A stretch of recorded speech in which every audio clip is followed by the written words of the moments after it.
We love technology. You wouldn't be listening to us without it. We wouldn't have jobs without it. We use 21st century technology to wake up, to drive, to eat, to pass the time. But it's kind of terrible, too. Our kids spend way too much time on their phones. We spend way too much time on our phones. Technology told us that it would make our lives easier, but in a lot of respects, it makes them harder. Even though tech promised to bring us all together, it's helped drive us apart. Hi, I'm Paul Acey, filling in for Adam Holz, and today, as we continue to sail through our new book, Becoming a Screen-Savvy Family, which, of course, you can buy right now, we dock at one of the biggest pain points that families have, technology. And we're lucky to have some amazing tech experts here with us today. Emily Chow spearheads Plugged In's tech coverage, including her ongoing monthly tech trends blog on Focus on the Family's parenting website. Jonathan McKee's latest book, Parenting Generation Screen, brings to bear decades of his experience in this area. Decades. Kristen Smith has helped us and plenty of other clients navigate the often bewildering world of social media. And then there's me, who still is a little uncertain about the whole GIF thing. And later, we'll bring Adam on stage and listen to him talk with Joel and Luke Smallbone, otherwise known as the Christian musical duo for King and Country. They'll talk about music and movies, including their own upcoming film, Unsung Hero, based on their family's own remarkable story. Clearly, we've got a full slate here, so let's get going. Welcome, guys. Hi. Hey. So we'll obviously be talking about some of the dangers of technology today, but it can be pretty cool too. So my question is simple. Tell me about one bit of modern technology, stuff invented or popularized in the last 10 years or so, that you think is flat out awesome. Okay, I want to go first. All right, listen. What I'm about to say is going to take my cool card and throw it so far away if I even ever had one. Not until I had kids did I desire this. Let me just say, you're in good company with the cool card. Thanks, kid. Okay, I have a Honda Pilot right now, okay? I have to open the doors for all my kids and hope that if they get to the door first, they don't bang the Lexus next to us that I can't afford, right? I've never wanted a minivan in my whole life till I had kids. The doors slide open. Oh, I know. And I had a cooler answer in my head before, we started talking about all this. And I was going to say, haha, the new Toyota Highlander. But you still have to open the doors. And so I think I'm just going to have to go with the cool fact that minivan doors slide open. And all of my kids can get themselves in the car. What a miracle. Minivans are seriously underrated. When we owned a minivan, honestly. Did you love it? I loved it. And I told my husband I have to have at least like a surfboard on top at all times to make it look like I'm doing something athletic, even when I'm not. And then I think I'd be fine. So anyway. Okay, so as somebody who grew up riding around in a minivan, I can say that as a child, I did not appreciate it. But as an adult, I don't even have kids. Right? Dude, I don't even have kids. And I'm just like, no, I could go for a minivan. That's awesome. Oh, man. I just love being able to carry lumber in it. It was just so cool. Oh, anyway. Not in a truck. Awesome. I never had a truck, but a minivan, lumber. I thought I can get big old 8-foot pieces of lumber. It was fantastic. Right? Yeah. I felt manly. Yeah. That's awesome. In your minivan. Jonathan? Hey, I'll chime in. Y'all know that I'm not even much of a fan of social media and stuff, but let's not let that mislead you that I'm not a fan of technology, because man, I tell you, when I was in high school, if I could have somehow peeked into the future and saw what I do now, I don't even understand. I wouldn't have dreamed that. Last weekend I'm skiing down a hill. And I've got my AirPods in, and I've got a ski hat on. You can't even see my AirPods. When I was a teenager, I would have been like, that would have been so cool for teachers. They would have never seen my AirPods. But, no wires hanging out. But I've got my AirPods in. I'm skiing down a hill, and my daughter calls me through my watch. Dick Tracy's jealous here, And I'm literally like, Siri, answer, and I answer. And I talk to her, and then when we're done talking, my music kicks back on as I'm going down the hill. And then when I get on the ski lift, I take the video that I shot of my wife going down the hill, and I email it to my daughter. Actually, I texted it to both my daughters real quick, and they immediately are pinging back, and I'm hearing it in my ears, and I'm talking with them as I go down the hill again. I mean, who'd have even thought this? That I could choose the music I want, that I could shoot pictures, all this. Forget social media. You don't need social media. It's pretty cool for communicating with the ones you love, listen to music you want to hear, all hands-free.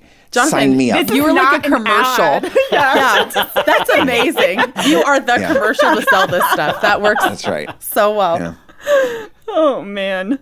All right. I'm going to sort of cheat and give 2 pieces of technology. Do it. So Pulling a Paul. That's right. I'm pulling a Paul.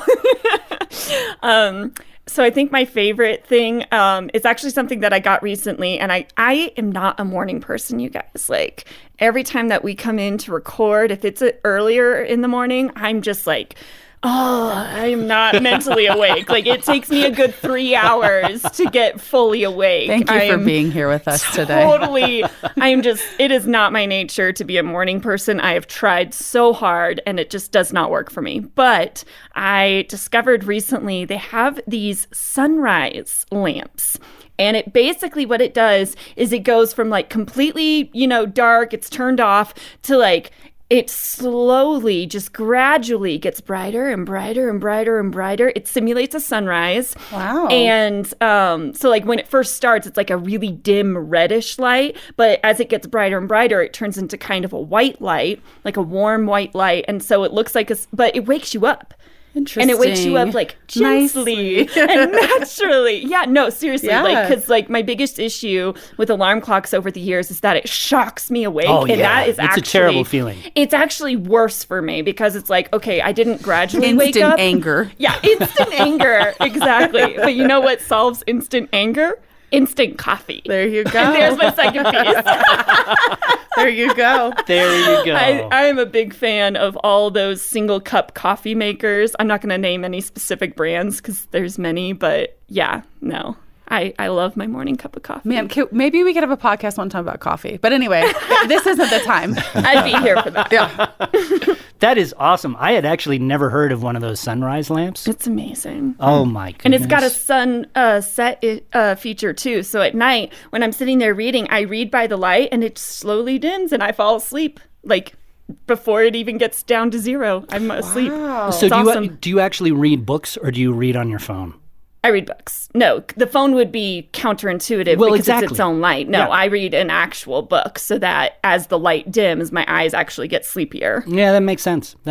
All right, so I am going to mention something that I was actually talking with my mom about. My mom is older than me, obviously, and she has Thank you for that a lot of clarification. elderly friends. And she was talking about how one of them had just gone in for knee surgery, which, yeah. if anybody who's had knee surgery, it's a big deal, right? Right. Except that they apparently did a 3D printer on this guy's knee. So instead of throwing in a whole bunch of, metal plates and whatever they do with that, they actually measured his knee, completely printed it off the way it should be, slapped it in his leg, and 2 days later, he was walking around with a cane. That's awesome. It was incredible. 3D printing, that is cool. They use that a lot in medical procedures for like prosthetic limbs and stuff now, so that it's actually more custom to the person that it's being fitted to. And I think that's awesome. Yeah. It's just amazing sometimes what technology allows us to do. And I totally resonate with what you were talking about, Jonathan. Even though my watch is kind of annoying sometimes when it speaks to me, it is really cool to be running along and you can turn off your music on your watch. You can look at your text. My son might send me a text while I'm running. It's pretty great. It is pretty great. So That's cool. But we are not here to talk about the greatness of technology. I was just thinking that. So let's talk about the cons. We are here to talk about the dangers of technology. So let's talk a little bit about clearly technology is very cool. It's one of the reasons why teens spend, 7.5 hours a day on screens? That's a lot of screen time. But clearly that's a problem too. I mean, I think most parents would say that's a problem. It definitely is. Like this, I don't know the statistic off the top of my head, but the amount of adults who spend, 7+ hours on their phone is not that much further behind teenagers. Well, and that's a really good point that I think we want to hammer home is that this is not just a kid problem. No, it's an everyone problem. This is an everyone problem. So let me ask you, let me throw this out to you guys. What is the biggest problem with that kind of screen time? Is it the amount of screen time, or is it what kids, teens, we do with that screen time? I think, combo. Yeah, I think part of extended time on screens just creates a disconnection. Yes. Mm-hmm. So I think one thing my husband and I have noticed, even just in coming home at the end of the day, whether you have to catch up on email, and then of course, if you're on email, you might get distracted by something else, YouTube, whatever it looks like. You're just so easily disconnecting from like reality, from what needs to be done. Like there are little kids everywhere, whatever that looks like. And so you're immersed in this other thing. And the other thing isn't necessarily bad. It's just that having disciplines and routines set in place so that you're able to be present is far better. And so I think when you're, you have that long period of time, it's like an escapism. And so learning to balance that, I think, is really important. I think that, yes, it disconnects us from what's immediately around us. But the argument that I think especially teenagers would make is, but I'm talking to my friends. And it's like, but even there's a disconnection, because having an interaction via text message, there's so many nuances that go into face-to-face reactions that when you're sitting there constantly texting people and that is your primary form of communication with them, or even just honestly, even just a secondary form, if you are using that to communicate with them all the time, it does change the way your relationship is. And it does change the way that when you are face-to-face that you interact with each other, because you've gotten so used to texting. Yeah, that's true. I think that's really true. That's a really, really good point, because when you are texting, and I text a ton, right? But when you are texting, you miss out on so many, visual cues that you get when you're talking with someone face to face. It's not really a relationship. It becomes much more matter of fact, like you're trying to engage to get some information. Well, you look like you disagree, Kristen. Well, I before we throw it all under the bus, I would say that I really appreciate it, and I understand that the point with whatever teenagers, if sure, that's all the interaction they're getting. But I appreciate it because for the people that I can't connect with face to face, I have that option. Now, I would say the vast majority of teens are probably not only texting, right? This is Snapchat, this is TikTok, this is other forms of like short form entertainment that's shortening my attention span. And so I think this is kind of where our conversation probably will lead, right? Like what this is doing to the rewiring of our brains, including adults. But I let's be careful with all the negative, because there is a lot of positive. There is a lot of positive. And like I say, I text a lot, right? But it does change how we communicate with each other. Totally. Yeah. I think it's funny. I always use the car analogy. It's like somebody could sit there and say, oh my goodness, cars are terrible. I mean, drinking and driving, and they're used as getaway vehicles when people rob banks. I mean, kids are being killed in accidents. It's literally one of the top leading causes of death in teenagers. But you don't hear a lot of people saying we should ban cars. Yeah. Let's get rid of cars altogether. Cars are evil. It's pretty obvious, and maybe it's because they've been around so long. Literally, we've had a century of kind of figuring out, you know what? One thing that would be really cool is we shouldn't let people drive as fast as they want. Maybe we should have some limits like there. Yeah. Or oh wow, I mean, and literally probably 50 years ago, and sadly it was decades before they realized, you know what? We should make some like strappy thingies that hold us in, so that like if we hit a tree or another one of these fast-going vehicles, it stops us from going through this new piece of glass we have created here to keep the wind out of our eyes. I'm so grateful for those strappy thingies. Yeah, those strappy things are awesome. And then it literally was just a few decades ago. I mean, it was probably, getting towards the 100-year mark before we realized, hey, you know what? We shouldn't have young people just piling in these things, running the radio, and they've got 5 teenagers yelling at each other all at the same time. Maybe we should have limits on not only when teenagers actually get in these vehicles, but how many of their friends they're allowed to have distracting them, because honestly, they don't know how to use them yet. So let's create some laws. And all this has come about, and it took us 100 years. Yeah. And here we are now, and we've had, these phones in our pockets for pretty much a decade. Yeah. That's about it. A decade and change. And we're just now starting to think about legislation of, hey, you know what? It's kind of crazy, but we're just handing our kids these devices with no guidance whatsoever. And a lot of parents are like, you know more about this than we do, so here, figure it out, and tell me about how to use it. And honestly, it's not the device that's so bad. The device can do a lot of good. I think we're a little too quick to not only adopt it, but just hand it to our kids without any thoughts of repercussions. And maybe we need some strappy thingies. That's good. Strappy thingies. Maybe we need some guidelines on, when we should be using this and for how long. And that's what I think we need. I think that's the big picture. That's solid. Yeah. And it's a great transition to really talk about the chapter that Emily wrote in Becoming a Screen Savvy Family, which is on sale right now, if you wish to get it. Nice plug. Because we really do talk about sort of the equivalent of those strappy thingies. We have some guidelines parameters that really talk about how you can sort of limit this stuff in your home, how you can sort of get this under control. It's not even necessarily about always limiting. It's just about how it's being used. You want to make sure that, so the first question that people ask is like, when should I give my child a phone? And it's like, okay, well, there's a ton of different research on this. Everybody's going to give you a different answer. The fact of the matter is there is no one size fits all for that answer. Which is frustrating to hear. It is frustrating, but it actually requires you, kind of requires you to be a parent. You got to know who your kid is.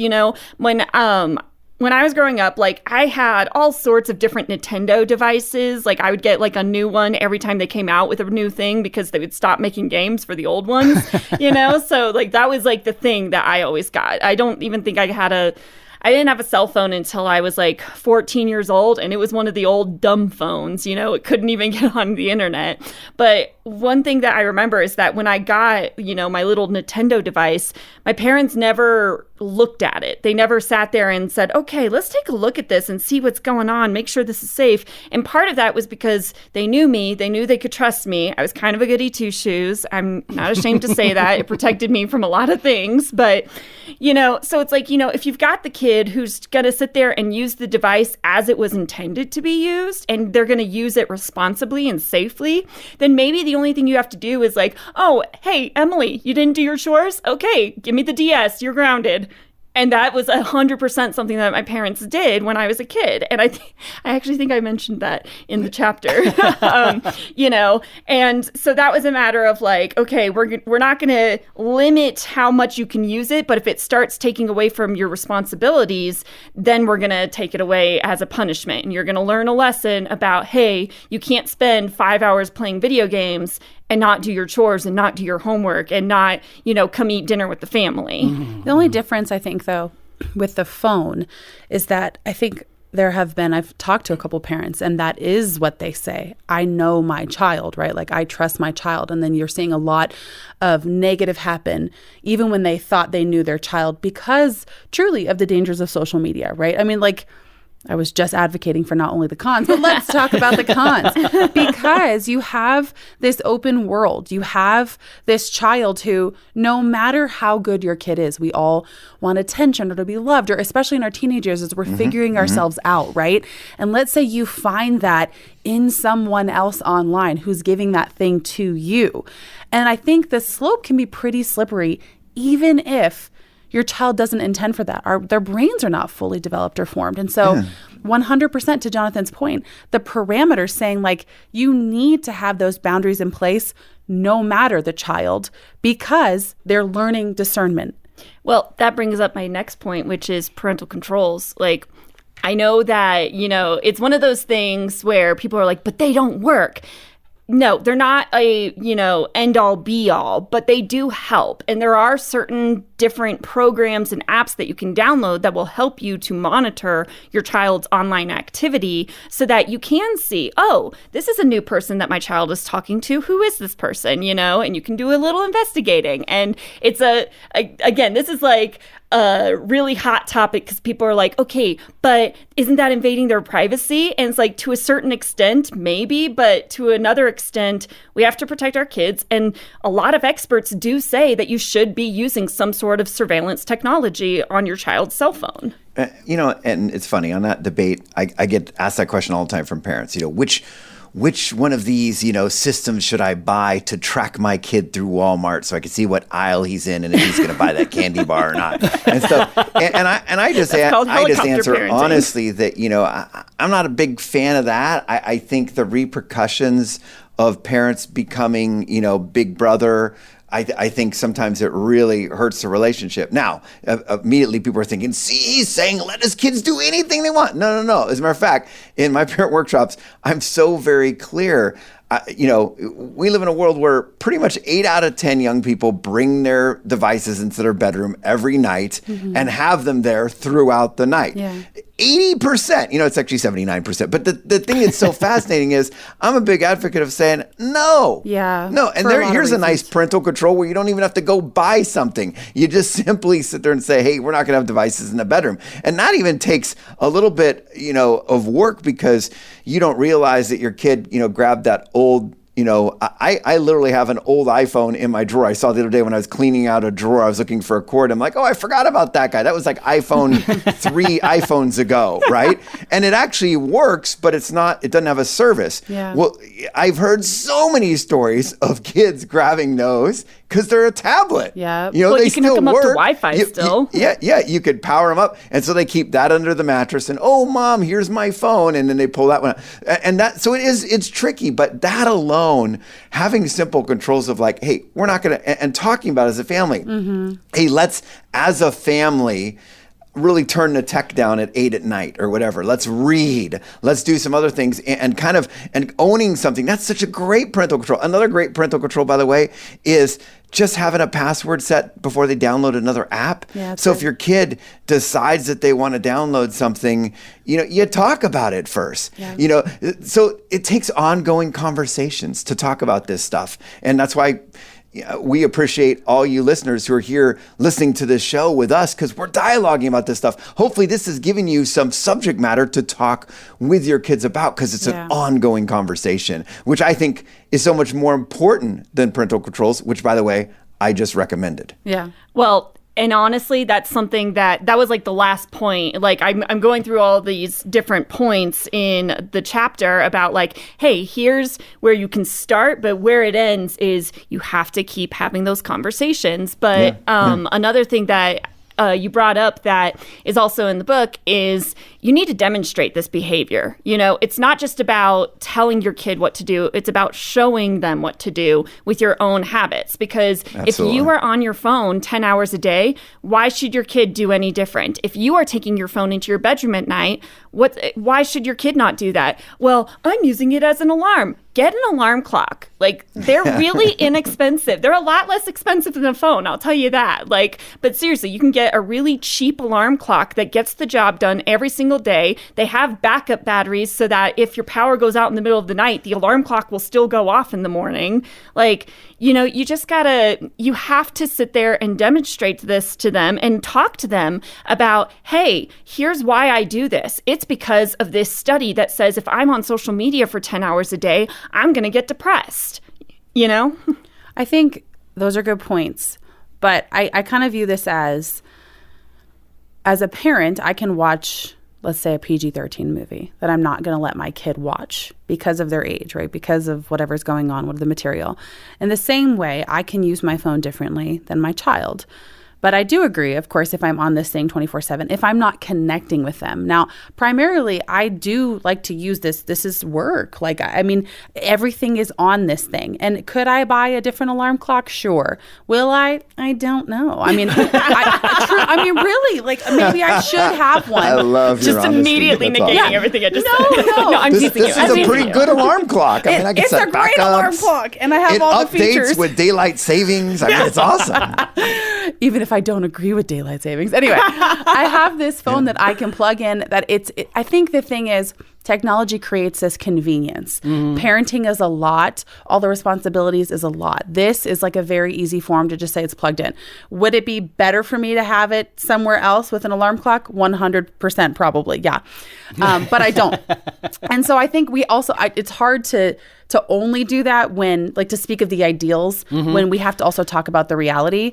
And to your point, though, about connection, the other day, my son, he got in trouble for something. And I was so done. I was just so done parenting. Okay. We're in the middle of a move. I'm trying to pack stuff. I was not trying to listen to anything he had to say. I was furious that he was disobeying, honestly. And I kind of went off. And at the end of me doing that, he like looked around the corner. He's like, you didn't even have to listen to what I had to say. And of course, it was just him like refuting his point again. But I was like, okay, you're right. I'm not really listening to you. And so I stepped back and I was like, let's talk about this. And it made me think in this same scenario, right? Like, to have this conversation, he is a human, like he's his own human. And as they get older, and I wouldn't know. So Jonathan, Paul, you guys step in here, like, it's important to make those connections and really talk to them because they are their own people. And I want him to feel like he's his own person. Yep. And I think as we sort of bring this conversation to a close, one of the things that well, I'm getting a few different points here, right? And one of them is to really, to your point, Emily, you have to know your kids. Yeah. You have to know yourself. You have to know what those weaknesses are. But we also have to know that sometimes we have blind spots. Yes. And so sometimes you need to have some tools in place to curb your kids, your teens' habits. You need to curb your own habits sometimes. And number 3, the last point that you had in your chapter and the one that we talk all the time about here is how important it is to dialogue with your kids. To really engage with them in conversations. Because these are really difficult conversations, right? Sure, if you have a 12-year-old that you're trying to rein in a little bit on their screen time, those can be World War III conversations, Well, because right? every teenager and tween thinks they know everything. It's true. So you just have to really keep those lines of dialogue open. There's a lot of really great tools. I think parental tools controls can be one of those. And we just have to be mindful of utilizing those tools when they're appropriate. But the number one tool at our disposal is really conversation. Yeah. It's all about relationship, right? And you can read more about all of these things and more in our book, Becoming a Screen Savvy Family. That was good. That was very good. So clearly, technology is a massive issue for most families. It's an important issue for all of us, whether we have kids or not. We do our best at Plugged In to keep abreast of all the latest digital trends and offer some rock-solid, scripturally grounded advice, but we can't do it without you. We're able to do what we do and provide it for free because of your generous donations. So if you feel so led, send us a gift. We won't spend it on anything frivolous, we promise. And we'll let you know how to do that in our episode notes on the Plugged In Show homepage. Today, we have a special treat. We have Joel and Luke Smallbone of For King and Country on the Plugged In Show. And we're actually here not to talk about their music. Dun, dun, dun. Exactly. Shocker. Thank you. Thank you. But we're going to be talking about a new movie coming out called Unsung Hero, which is really, I'm going to just say it. It's the origin story, right, of the Smallbone family. Yeah, in many ways, Adam. Well, first of all, a real treat to be with you. Thank you. Thank you for having us. And this is Joel. Yep. Just so you can decipher voices, this is Joel with the dulcet tones. And and it's Luke over here with, I don't know what my tones are, but we'll just go with whatever happens. All right. So it is Luke and I brothers. Yes. 2 of 7 kids. Yep. These wonky accents are Australian. that have been sort of the edges have been chopped off by you Americans. You've With a sort of- little bit of Nashville yeah, on a the little side. bit of g'day y'all kind of thing, tied in there. And our parents migrated in the 90s, and this story is really their kind of origin story. It's really the kind of the house that built us in some ways, and really circles around our eldest sister, Rebecca St. James, who is no stranger to folks you on all. the family either. I had the privilege of talking with her a couple weeks ago, so we'll see if she your nice? story Was she lines nice? up with Yeah. with yours. This is actually an Yes, she was interrogation. lovely. She was nice. Good. Oh, well, She was lovely. She Yes. was well behaved. Yes, we had a great talk. So you've already started to answer my very first question, Joel. Every movie has a backstory. And obviously your family story is incredibly dramatic, but lots of families have dramatic stories. Not everybody's family ends up as the subject of a movie. How did that come about? Like, whose idea was it to say, hey, let's make a movie? Well, as Joel kind of mentioned, coming from Australia, parents, my dad had a concert that was a concert promoter in Australia, and he lost everything on a tour back there and got a job offer in Nashville, Tennessee. And he thought it would be a good idea to move the 6 kids, and another one on the way, which is a lot, right? It's a lot. We I have arrive- 3, and it That's feels right. like enough. That's right. We're holding at 3. And once we arrive in Nashville, he loses that job. And so we're straight on the other side of the world, no friends, no family, sleeping on beds made out of clothes, no way for our little sister to be born in a hospital, no car. It was a very difficult time, for our family. And I have shared semblance of that story at pretty much every performance that King Country's ever done. And it has always really responded to people. A lot of people coming up saying, hey, man, you guys should write a book. Joel and I were homeschooled. We don't read or write very well, so we don't do Shout out that. to the homeschoolers. So we thought, well, what if we make a movie instead? And I called up a producer friend of mine in LA and said, hey, man, I got this crazy idea, like this story I've told, and I just feel like there's something about it that maybe we should put it into development and just see where it goes. And at the end of the day, the heartbeat of the film is that I believe in the power of family. I think the family is more valuable today than it ever has been in the history of the world. Yeah. But we don't value it as such. And Mother Teresa has a great quote where she says, if you want to change the world, go home and love your family. And to me, And that I quote's think even in the it's in the movie. film. Yeah, that's that's how much right. we believe You in it. made It's it to actually the end. end. I made it That to was the a end, test. right? It was a You really test. did watch the movie. I even watched the credits. And that's really, at the end of the day, that's really the heartbeat behind the movie. I think we have to have films that display the power of family. There's a reason why family is so complicated. Yeah. Because it is that powerful. Yeah. And I hope that people will come to this film and watch the film and they'll say, what if I was to be a better father? What if I was to be a better mother? What if I could love my brother or my sister in a different way? What if I was to choose forgiveness? Yeah. I think those are the things that we hope people are left with. I think one of the things that impacted me, and I'll just share this and invite you guys to respond to it.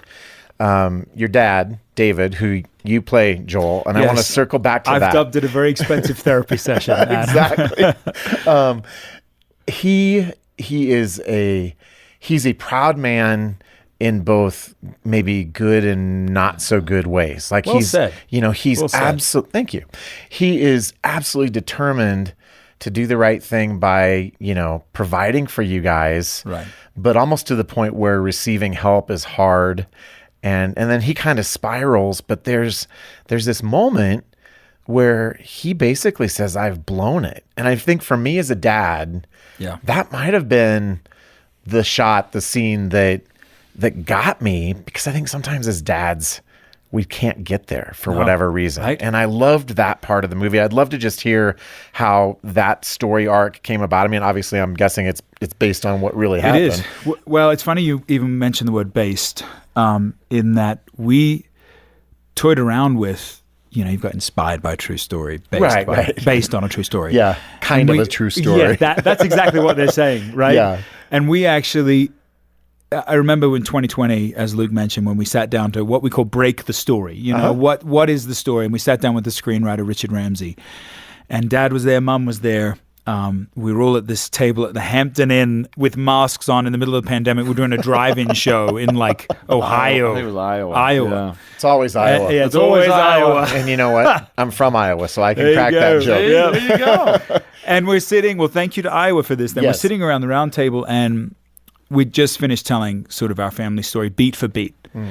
And I distinctly remember Richard looking at Dad, David, going, well, I'm so sorry that you had to walk through that. Yeah. And then he sort of turned to the rest of the table and he was like, but what an incredible film this would make. And so we actually pulled out inspired by or based. It just is a true story because it's so close to reality. Dad said it to me after the fact, because obviously they've seen it now and they were a part of, speaking into it at some level at least. And he said, Joel, you co-directed it? I did. Luke produced it. I kind of oversaw it and I co-directed it and very indulgently co-screenwrote and then played Dad in the film, like you mentioned. We don't know how to do it any other way. Luke and I just get in the pit. But anyway, there was this sort of pivotal moment where Dad even came to me and he said, hey, after we'd watched it the first time, he said, you externalized what I was feeling internally. Yeah. And I took that as a real compliment because that's part of what film is. But that scene you were referencing, which I won't spoil it for everyone, but it was the one. I won't spoil it any more than I've already spoiled it. The one scene in the entire film that we actually shot twice. Because I did it the first time, and I think did what most dads do. For the listener, you'll know when we're talking about it. It's an apology scene of sorts. Yeah. And he checked the boxes, and I'm sorry. And we actually had the editor sort of put a rough cut, and we were like, this is not going to work. And so did it not ring true? No, it didn't. No, okay. Because it was the faux apology, right? Yeah. And it's like you're telling your kid that you have to go say sorry to the sibling. Right. I'm sorry. Yeah. I didn't mean to do it. The teeth are clenched, right? And you interviewed our sister, Rebecca St. James. I did. Her husband, Cubby, was the second unit director on the film. Okay. He's a musician, Foster the People turned filmmaker. And he pulled me aside right before the scene. And he offered a piece, which I won't betray his trust, but a piece of very personal information about that era that just broke me. Wow. And so what you see as you see the film in that moment is a genuine response to the words that he spoke. So I'm very thankful for that. And I'm thankful, this is a kind of redemption of family in some ways, to be able to re-image some of these things, not only for our family, but for audiences around America, and the world. Well, and I think it's safe to say, even if you want to be a good dad, most of us blow it at some point, right? And maybe we blow it massively, and maybe it's not a life-wrecking thing, but it's hard to circle back. You project on your kids, you blow it, you miss it. Yep. Now, on the flip side, I'm going to spoil something a little bit. The unsung hero here is mom. Mother. Is your mom. Yeah. And I think her tenacity, oh man, it just got me. And I'm looking you right in the eye. I'm not just saying that, right? No, I believe you. It got me. Talk a little bit about your mom's journey through this story, and obviously IRL in real life too. Yeah. Like that. Mom, to just frame her a little bit so the people listening can understand it, Mom used to say to me, and obviously said to all of us kids when we were kids, and this will tell you a little bit about who she is. She'd say, look, I'm not very concerned about who you are as a child when everything's going well, but I'm very concerned about how you behave when things are not going well for you.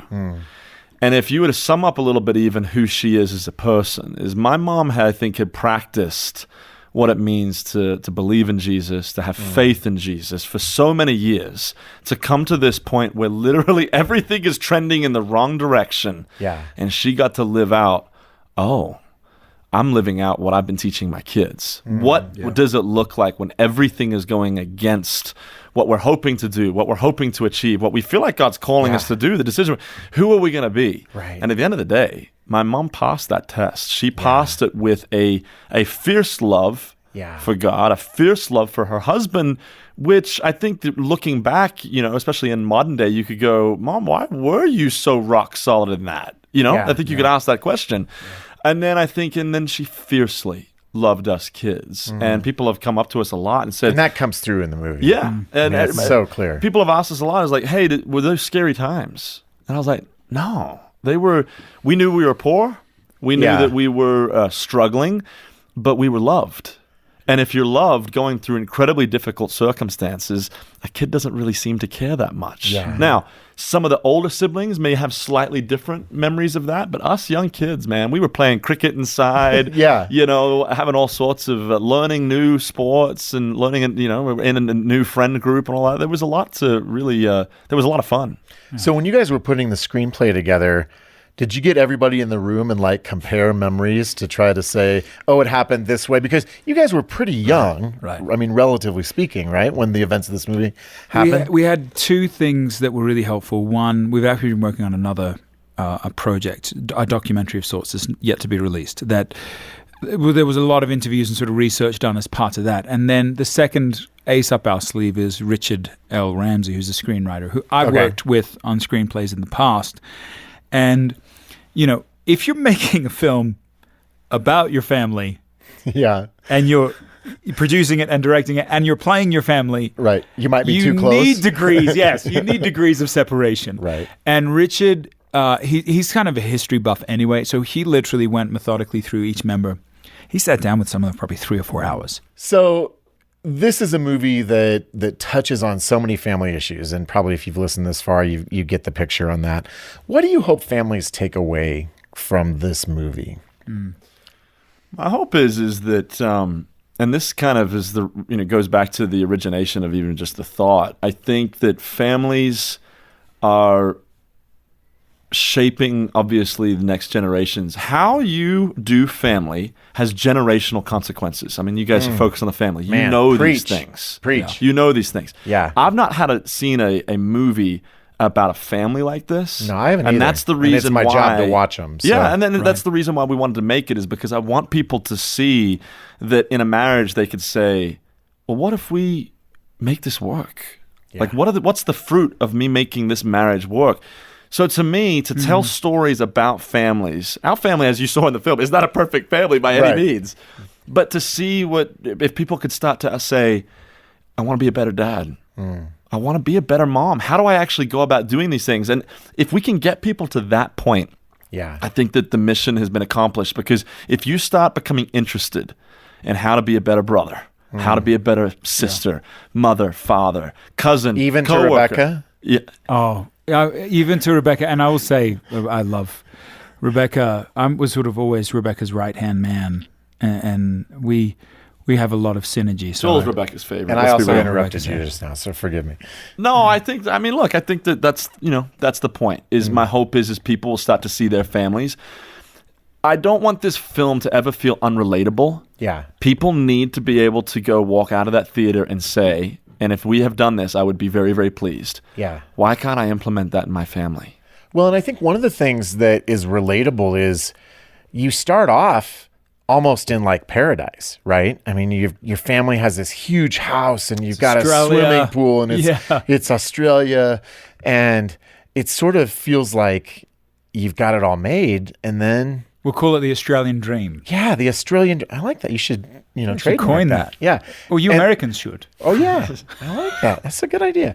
And then it goes away because of circumstances, and really not because your dad made a mistake, but he was being a businessman, and the business climate changed and the economy changed, and he's collateral damage. And then we see you go from there to, I think when your family moves into the house, as a viewer, you've still got the palace in Australia in the back of your head. I'm like, whoa, this is rough. And then you find out Eddie DeGarmo's like your next door neighbor, and we're mowing lawns and raking leaves. So. I mean, this is not probably any. There's got to be a lot of laws that we broke, but I learned how to mow lawns at 5 years old. And I got to use the push mower that was self-propelled because I genuinely wasn't strong enough to get it. If the hill was this, I couldn't get it up there. That's awesome. Yeah. Well, I want to ask another question that takes things in a little bit different direction. At Plugged In, we not only review movies, we review music, TV, different kinds of entertainment. You guys, I think it's safe to say, are primarily known as musicians. Mm-hmm. And so my question to you is, how is the art that you're creating in a movie, how do you think it works differently than the art you create when you're making music together? Yeah. Music, it's funny now diving into movies after music.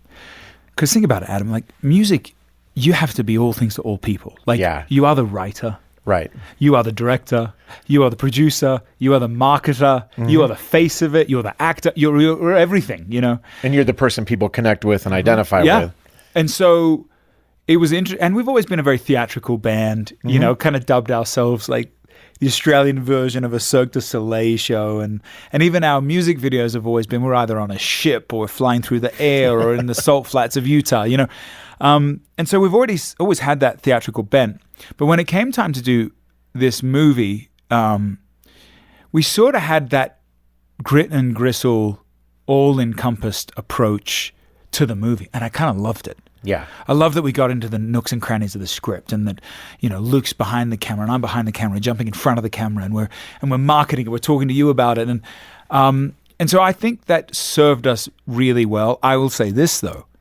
Man, movies make music creation look like child's play. Yeah. And movies Say are more hard. about that. I'm curious about that. You know, music, it's hundreds of thousands of dollars to maybe put a record out. Movies, it's multi-millions. Yeah. Tens of millions, you know. Music, you have your label and you have your band. Movies, you have Lionsgate and Kingdom Story Company and your band. You got that's a good way to put it. If in music you have sort of one household that you sort of create everything and you put out into the world, you create a village of people in production, post-production, marketing. And so it's just been incredibly eye-opening, and it's actually going to be fascinating to take it back into the next record when that time comes to go, man, we've just learned so much from making this film, just on a ground level, that I feel like we've learned, we can take so much of this and implement it into music again when it comes back around. So last question. I know I said that was the last one, but one more. I like it. How can people support this movie? Which in some ways it's kind of a basic question, but it might be more complicated than people realize. Oh yeah, no, it's a great question. I mean, look, you in music you have 2 years to make an album work. In film, you have 72 hours. Yeah, first weekend. It's the first. The first week and the first weekend. It's just, and so it becomes a help us out if you can't go see it. But we don't want you just to lackadaisically go see it. It's been one of those things that we've realized that it's one thing for someone to go see it. We want everybody to go see it. But if you do go see it, how you spread the word on that? How is this? I mean, what's amazing nowadays is social media is just so powerful in how we can share things that we love. Yeah. It obviously it's turned into also the things that we don't love as well. Right. But, you know, there's a lot of ways of just getting involved with, you know, whether or not it's coming to the film, whether or not it's buying out a theater. I mean, you know, most of the time, buying out a theater isn't really that much. People think of it as like, it's this crazy thousands thing. And thousands it's and not, thousands of you know, dollars. and so a few hundred. bringing along people, bringing along friends, but at the same time, being our ambassadors, being people that we hope, obviously we're here at Focus on the Family, but we believe in the power of family, not because we're here. This film was made before we ever made these connections. Yeah. Because of that's what we are. We have been shaped by a mother and a father who wanted to honor God with their relationship, with their love for each other. And our hope is that if this film is successful, it's because people say, man, I want to put my money where my mouth is in the belief of family and who we can be. So it's about mums, like you said. It's about the power of family. That's why we're so proud to be here with you.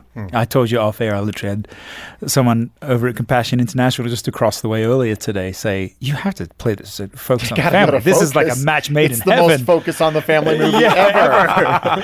and we were like, well, we're going there later today. But it's also about community. It's also about the local church. Yeah. It's also about migration.